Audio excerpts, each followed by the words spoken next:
नमस्कार दोस्तों, आपका मेरे YouTube चैनल कथा भक्ति साधना में स्वागत है।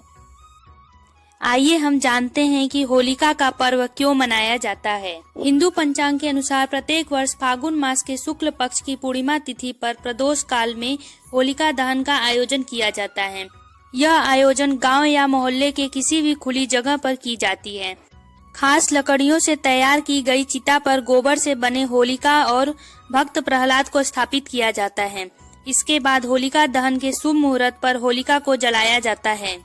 होली हिंदुओं के लिए सबसे खास पर्व माना जाता है और मुख्य रूप से होलिका दहन के साथ सभी बुराइयों का नाश हो जाता है। होलिका की अग्नि में कुछ ऐसी चीजों को भी जलाया जाता है जिनका ज्योतिष में भी विशेष महत्व है। ऐसी चीजों में से एक है गोबर के उपले। गोबर के उपले शुभ्रता का प्रतीक माने जाते हैं और इन्हें जलाने से आसपास की नकारात्मक शक्तियां भी दूर हो जाती हैं। यज्ञ और हवन में भी गाय के गोबर के उपले का इस्तेमाल भी होता है और इसका आध्यात्मिक महत्व भी बहुत ज्यादा है। हिंदू धर्म में गाय को पूजनीय माना जाता है और ऐसा कहा जाता है कि गाय में 33 करोड़ देवी देवताओं का वास होता है। वहीं गाय से मिलने वाले गोबर को भी शुद्धता का प्रतीक माना जाता है। इसी वजह से आज भी ग्रामीण क्षेत्रों के घरों में इसका इस्तेमाल किया जाता है। गाय के गोबर से बने उपले का इस्तेमाल करने से घर में समृद्धि बनी रहती है। अगर गाय के गोबर के उपले किसी भी रूप में जलाते हैं तो उससे निकलने वाली धुआं सभी नकारात्मक शक्तियों को दूर भगाने में मदद करता है। रंगों के त्योहार होली के एक दिन पहले होलिका दहन मनाया जाता है। होलिका दहन सिर्फ एक त्योहार नहीं बल्कि हिंदू धर्म में इसका गहरा अर्थ है। इस दिन को बुराई पर अच्छाई की जीत का प्रतीक माना जाता है। वैसे तो इसे कई पौराणिक कथाएं जुड़ी है जिनमें से भक्त प्रहलाद की कथा काफी प्रचलित है। देश के हर एक कोने में होलिका दहन बहुत ही हर्षोल्लास के साथ मनाया जाता है। पौराणिक कथा के अनुसार बहुत समय पहले हिरण्यकश्यप नाम के राक्षस ने ब्रह्मा जी की तपस्या करके अमरता का वरदान मांगा। जब ब्रह्मा जी ने अमरता का वरदान देने से मना कर दिया तो उसने मांगा कि उसे संसार में रहने वाले कोई भी जीव जंतु, राक्षस, देवी देवता और मनुष्य न मार पाए। साथ ही न वो दिन में मरे और न ही रात के समय, न ही पृथ्वी पर मरे और न ही आकाश में, न ही घर के अंदर, न ही घर के बाहर, न ही शस्त्र से, न ही अस्त्र से। हिरण्यकश्यप की तपस्या से ब्रह्मा जी खुश थे ही, इसलिए अमरता के वरदान के बदले उन्होंने ये सारे वरदान उसे दे दिए। इसे पाकर उसने हर जगह तबाही मचाना शुरू कर दिया। वह अपनी शक्ति से दुर्बलों को सताने लगा। हिरण्यकश्यप से बचने के लिए लोगों को हिरण्यकश्यप की पूजा करनी पड़ी। भगवान की जगह जो भी हिरण्यकश्यप की पूजा करता वह उसे छोड़ देता और जो भगवान को मानता उसे मरवा देता था।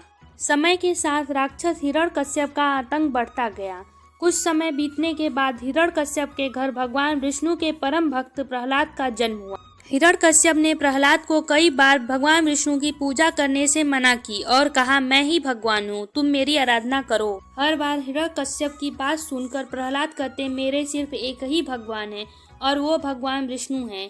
प्रहलाद की बातें सुनकर हिरण्यकश्यप ने उन्हें मारने की कई बार कोशिश की लेकिन वह सफल नहीं हो पाया। भगवान विष्णु अपनी शक्ति से हर बार हिरण्यकश्यप के सारे प्रयास विफल कर देते थे। एक दिन हिरण्यकश्यप के घर उसकी बहन होलिका आई।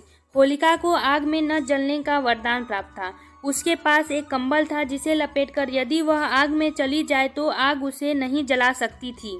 हिरण्यकश्यप को अपने बेटे से परेशान देखकर होलिका ने कहा, भैया मैं अपनी गोद में प्रहलाद को लेकर आग में बैठ जाऊंगी, जिससे वह जल जाएगा और आपकी परेशानी खत्म हो जाएगी।